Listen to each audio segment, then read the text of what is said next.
Ready to move in premium triplex villas at Kollur APR Projects. జనసేనాని పవన్ కళ్యాణ్ పిఠాపురం నుంచి ఎన్నికల ప్రచారం మొదలు పెడుతున్నారు.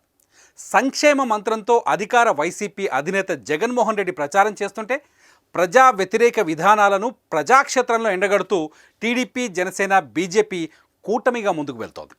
పవన్ కళ్యాణ్ కూడా చంద్రబాబుతో కలిసి ఎన్నికల ప్రచార సభల్లో పాల్గొంటూనే మరోవైపు వారాహి వాహనాన్ని సిద్ధం చేయాలని పార్టీ నాయకులను ఆదేశించారు. జనసేన నుంచి పోటీ చేస్తున్న అభ్యర్థుల తరఫున ప్రచారం చేయాలని నిర్ణయం తీసుకున్న పవన్ కళ్యాణ్ తన ప్రచార పర్వాన్ని పిఠాపురం నుంచే ఆరంభించనున్నారు. ఈ మేరకు పార్టీ ముఖ్య నేతలతో పవన్ కళ్యాణ్ ఇప్పటికే చర్చించారు.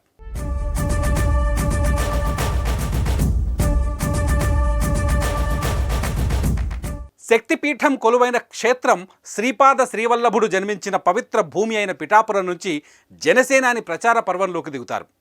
పౌరోహితిక దేవికి పూజలు నిర్వహించి వారాహి వాహనం నుంచి ప్రచారం మొదలు పెడతారు.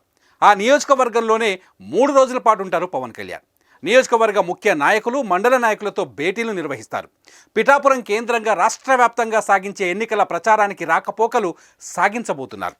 ఇందుకు అనుగుణంగా ఏర్పాట్లు చేయాలని పార్టీ కేంద్ర కార్యాలయ వర్గాలకు పవన్ కళ్యాణ్ ఆదేశాలిచ్చారు. వైసీపీ ఎన్నో పన్నాగాలు పన్నుతుందని ప్రతి దశలోనూ అప్రమత్తంగా ఉండాలని సూచించారు. ఈ ఎన్నికలు రాష్ట్ర భవిష్యత్తును నిర్ణయించబోతున్నాయి. ఇందుకోసం సాగిస్తున్న ఈ సమరంలో ఖచ్చితంగా విజయం మనదే అని చెప్పారు పవన్ కళ్యాణ్. పిఠాపురం నుంచే జనసేన శంఖారావం పూరిస్తుందని, ఈ విజయనాదం రాష్ట్రం 4 వైపులా వినిపించాలన్నారు.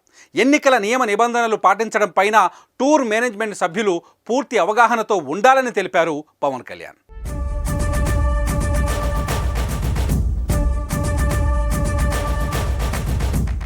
సుమన్ టీవీలో మీ పర్సనల్ అండ్ బిజినెస్ ప్రమోషన్స్ కోసం కింది నెంబర్కి కాంటాక్ట్ చేయండి.